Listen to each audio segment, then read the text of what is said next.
9th സ്റ്റാൻഡേർഡിലെ 3rd ചാപ്റ്ററായ simple nutrients into cells എന്നതിലെ മറ്റൊരു ക്ലാസ് ഒക്ടോബർ 14 ആയ ഇന്ന് വിക്ടേഴ്സ് ചാനൽ കൂടി നമ്മൾ കണ്ടു കഴിഞ്ഞു.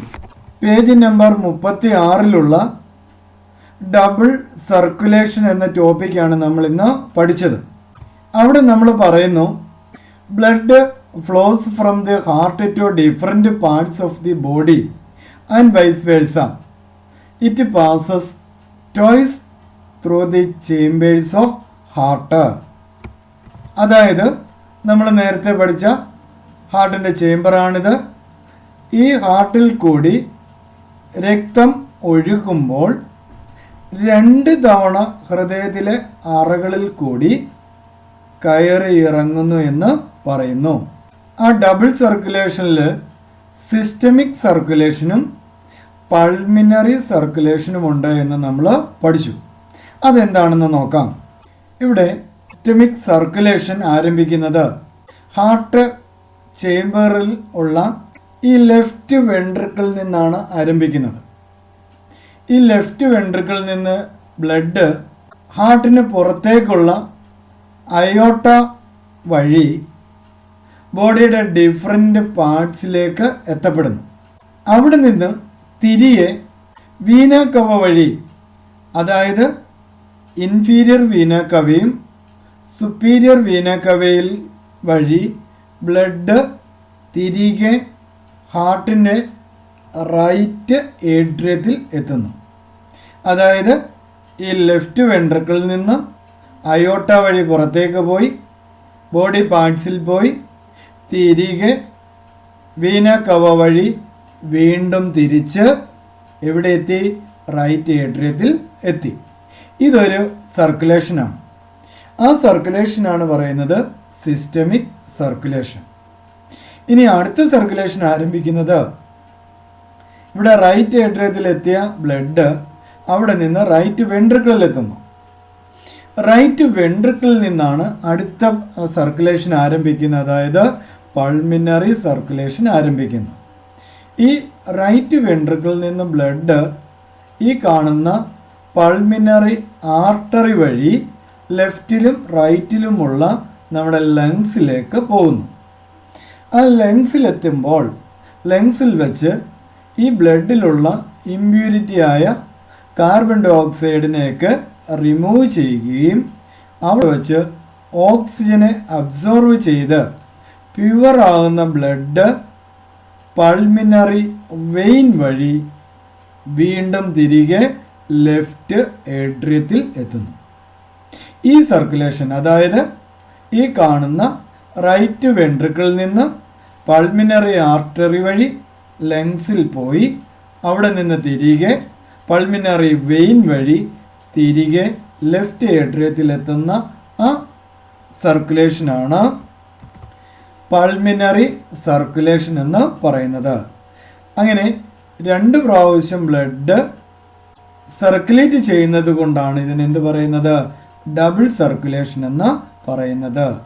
അപ്പോൾ ഇതിലെ പ്രധാന ചില പോയിന്റുകളെ നമുക്ക് നോക്കാം. 29th പോയിന്റായിട്ട് എഴുതാം. The circulation of blood in men is said to be double circulation. Why? എന്തുകൊണ്ടാണ് അങ്ങനെ പറയുന്നത്? നമുക്ക് ആൻസർ ചെയ്ത് എഴുതാം.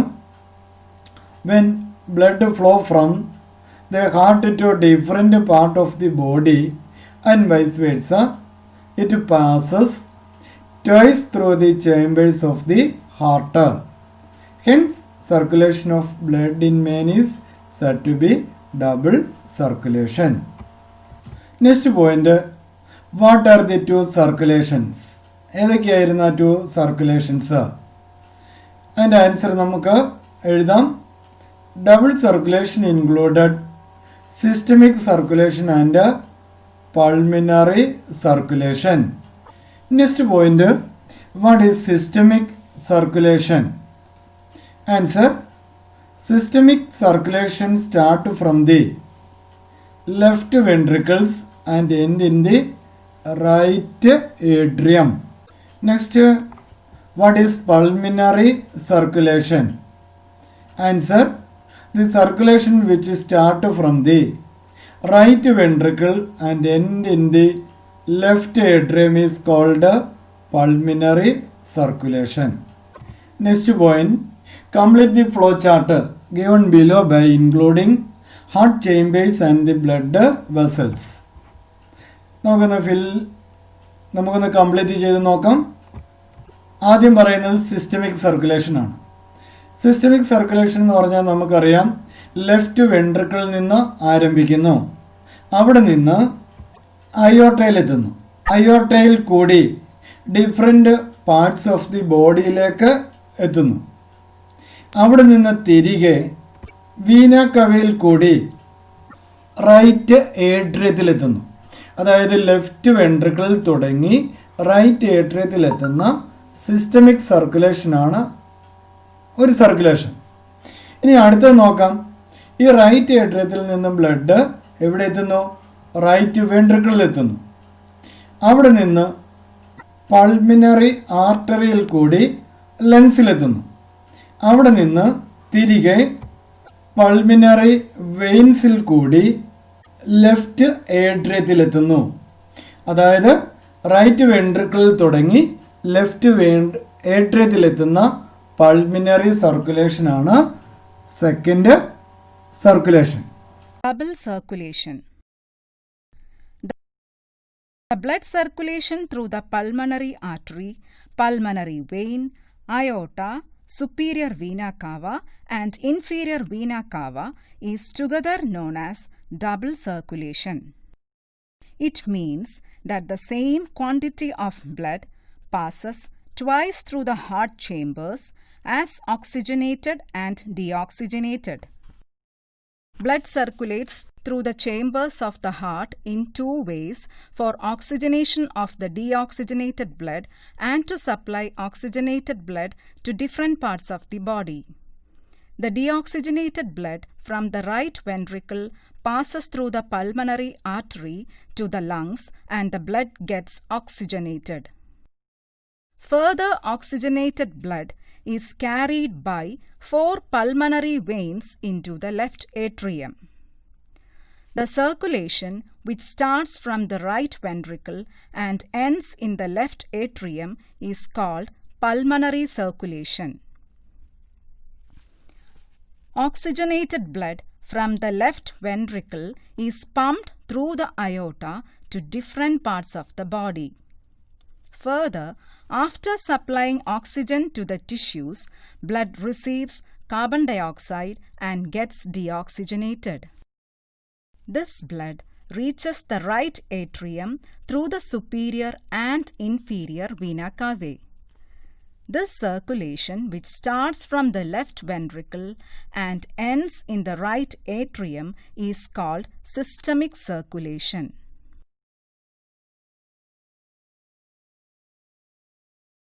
അങ്ങനെ ഹാർട്ടിൽ കൂടി ബ്ലഡ് സർക്കുലേറ്റ് ചെയ്യുമ്പോൾ ഇവിടെ നമ്മൾക്ക് ഒരു ക്വസ്റ്റ്യൻ തന്നിരിക്കുന്നത് നോക്കി.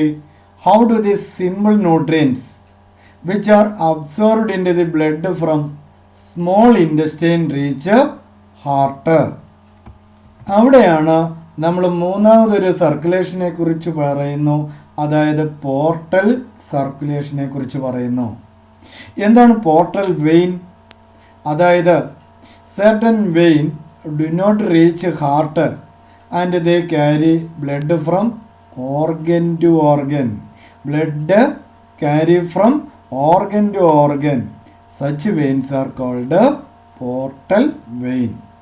അതിനൊരു എക്സാമ്പിളാണ് ഇവിടെ പറയുന്നത്. The capillaries in the intestine. ഇവിടെ നമ്മൾ പറഞ്ഞ ഇൻറ്റസ്റ്റൈനിലെ കാപ്പിലറിയിൽ കൂടി ബ്ലഡ് ഹെപ്പാറ്റിക് പോർട്ടൽ വെയിനിൽ കൂടി ലിവറിൽ എത്തുന്നു. ലിവറിൽ നിന്ന് ഹെപ്പാറ്റിക് വെയിനിൽ കൂടി വീന കവ വഴി ഹാർട്ടിലെത്തുന്നു. അതായത് ഇൻറ്റസ്റ്റൈനിൽ നിന്ന് നേരെ ഹാർട്ടിലോട്ടല്ല എത്തിയത്, ഇൻറ്റസ്റ്റൈനിൽ നിന്ന് ലിവറിലെത്തി, ലിവറിൽ നിന്നാണ് ഹാർട്ടിലേക്ക് എത്തുന്നത്. അങ്ങനെ ഓർഗൻ ടു ഓർഗനിലായിട്ട് ബ്ലഡിനെ കൊണ്ടുപോകുന്നതാണ് portal vein. That veins begins from one organ as capillaries and another organ as a capillaries. Portal system is a system of blood circulation in which portal vein are included. അതിനൊരു എക്സാമ്പിളാണ് hepatic portal system. Portal circulation ഒരു എക്സാമ്പിളാണ് ഇവിടെ നമ്മളോട് 3 പോയിന്റുകൾ ചോദിച്ചിരിക്കുന്നു. Peculiarity of portal vein. അപ്പോൾ നമുക്ക് അതിൻ്റെ ക്വസ്റ്റ്യൻ ഇങ്ങനെ എഴുതാം. What are the peculiarities of portal vein? അതിൻ്റെ ആൻസർ നമുക്ക് ഇവിടെ മുതൽ എഴുതാം. Certain veins do not reach the heart and they carry blood from organ to organ. Such veins are called portal vein. Next point, the path of simple nutrients from the small intestine to the heart. അതായത് simple ഇൻഡസ്റ്റൈനിൽ നിന്ന് nutrients ഹാർട്ടിലേക്ക് എത്തുന്നതിൻ്റെ path ഈ flow chart വരച്ചാൽ മതിയാവും. അതായത് ക്യാപ്പിലറീസിൻ്റെ ഇൻഡസ്റ്റൈനിൽ നിന്ന് hepatic portal vein വഴി ക്യാപ്പിലറീസിൻ്റെ ലിവറിലെത്തി അവിടെ നിന്ന് ലിവറിൽ എത്തുകയും ലിവറിൽ നിന്ന് തിരികെ ഹെപ്പാറ്റിക് വെയിനിൽ വഴി വീന കവ വഴി ഹാർട്ടിലേക്ക് എത്തുന്നു. അതാണ് ഈ path. Next question, what is hepatic portal system? Hepatic portal system എന്താണ്? ആൻസർ ഇവിടെ മുതൽ എഴുതാം. Portal system is the system of blood circulation in which portal vein are included. Example hepatic portal system. അപ്പോൾ ഇവിടെ നമ്മൾക്ക് ഒരു ഡൗട്ട് വരാം. ഇൻഡസ്റ്റൈനിൽ നിന്ന് എന്തിനാണ് നേരിട്ട് ഹാർട്ടിലേക്ക് പോകാതെ ലിവറിലെത്തി അവിടെ നിന്ന് ഹാർട്ടിലേക്ക് വരുന്നത്? ഇതാ ഇവിടെ ഒരു ക്വസ്റ്റ്യനായിട്ട് ചോദിക്കുന്നുണ്ട്. Have you ever thought Y simple nutrients reach the liver? എന്തിനാണ് അത് ലിവറിലേക്ക് പോകുന്നത്? അത് തന്നെ ആയിക്കോട്ടെ. അടുത്ത പോയിന്റ് ക്വസ്റ്റ്യനായിട്ട് അത് എഴുതി നമുക്ക് അതിൻ്റെ ആൻസർ എഴുതാം. Liver is the centre of metabolism. Simple nutrients undergo several changes in the liver. അടുത്ത point, storage of glucose in the form of glycogen, releasing energy from fatty acid, producing cholesterol etcetera are such changes. ചില സിരകൾ ഹൃദയത്തിലെത്താതെ അവയവങ്ങളിൽ നിന്ന് അവയവങ്ങളിലേക്ക് രക്തം വഹിക്കുന്നു. ഇത്തരം സിരകളാണ് portal സിരകൾ.